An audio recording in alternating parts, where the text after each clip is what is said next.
Hello and welcome back to another Q&A. My name is Rafaela, my pronouns are she, ella, and we're going to jump right on into this month's question. It is, do you have any tips for ways to turn someone down for sex, even when it's your significant other, without hurting their feelings, coming off as rude, selfish, or inconsiderate?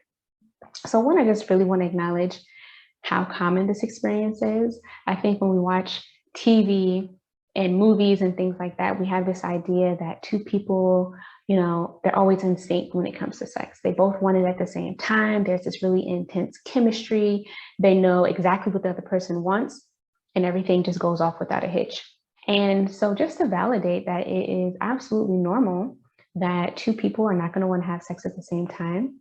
And that is something that we talk about in our relationship so we can have a better understanding about one another's desires and needs, our turn-offs, our turn-ons. That way we begin to not try to initiate in times where we think our partner may not be in the mood versus when our partner may be willing to consider it and we can do things to try to get there together versus times where we know that is a green light, right?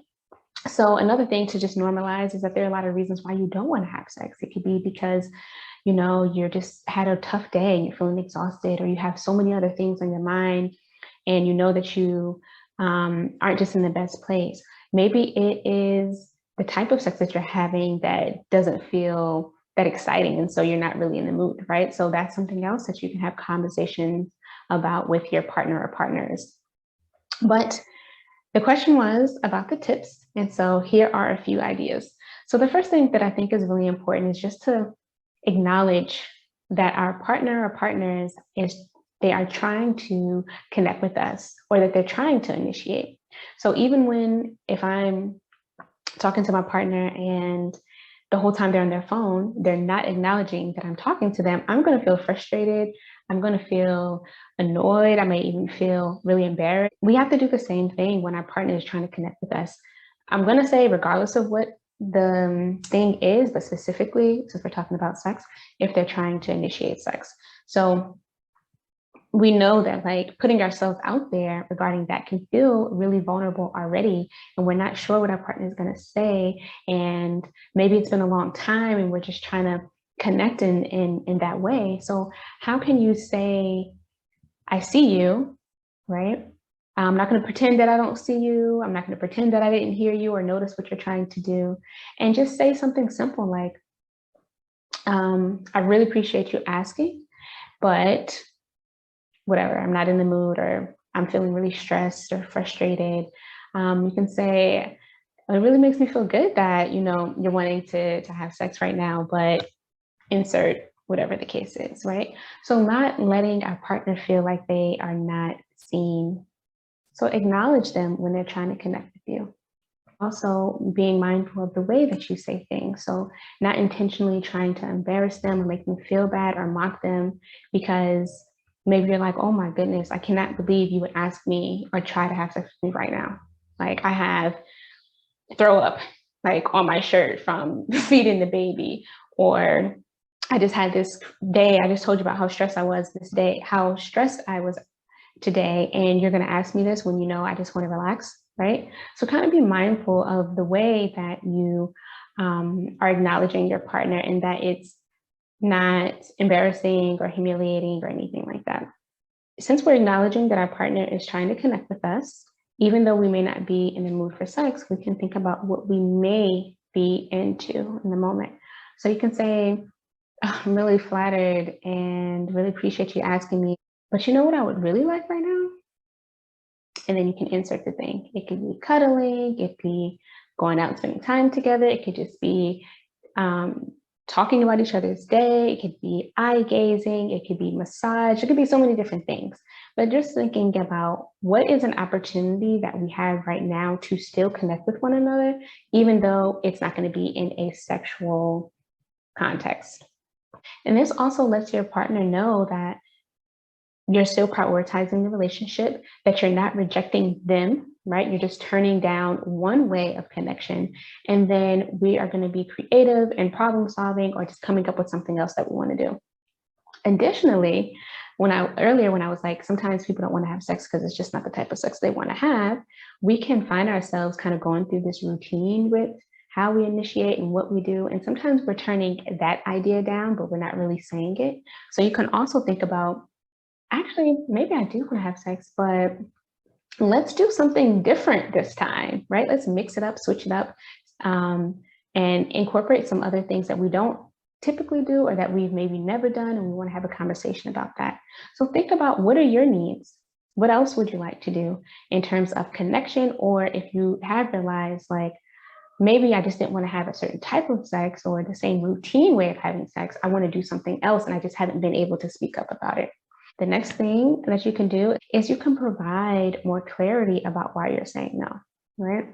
So to be clear, no is no. You never really have to explain why that is, but there are certain situations where it may be beneficial to the relationship to talk about no. One, because if your partner missed out on some clues about how you're feeling or what you were going through, then we can potentially avoid them asking during certain situations. If they know, like, oh, I'm saying no because I just got in from work and I'm feeling really stressed and I need to decompress alone, then I know, okay, if I ask, the first hour that you're home, you're probably going to say no. So let me not do that, right? Additionally, if there is something that I can change or about the environment, then that can be helpful just for the partner to know about why you may be saying no, right? So giving a specific reason helps everyone as we start to create more understanding about our needs, our desires, our preferences, and just continuing the conversation, right? All right, so this next one, I want to just say, I'm going to throw this out here, think about what's coming up for you. But I want you to consider, if you want to consider the possibility of having sex, right? So sometimes we know in that very moment, I don't want to, again, with the same example of I just got home from work, I'm feeling stressed, I need time for myself. Is it a possibility for you that after you decompress and you have time for yourself, that you may want to connect with your partner in a sexually intimate way? Right? So you can have that reflection for yourself and say, maybe not right now, but give me an hour to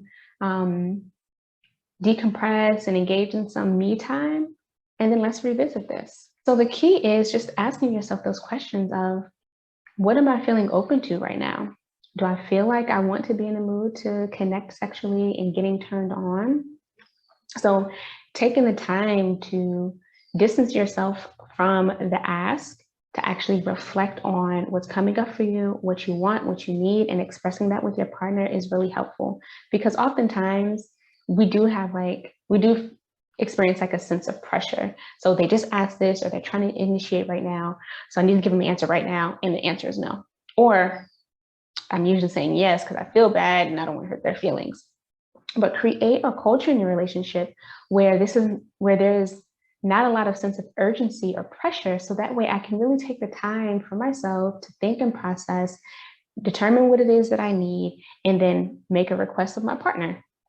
And the last thing I want to hit on today is understanding that we do experience desire and arousal differently and at different times, right? So at the beginning, I said it's very rare that two people are always going to be synced up when it comes to their desire to have sex. So being able to have a conversation with our partners about, hey, I'm realizing that a lot of times when you initiate, I'm just not in the mood. I'm usually telling you no.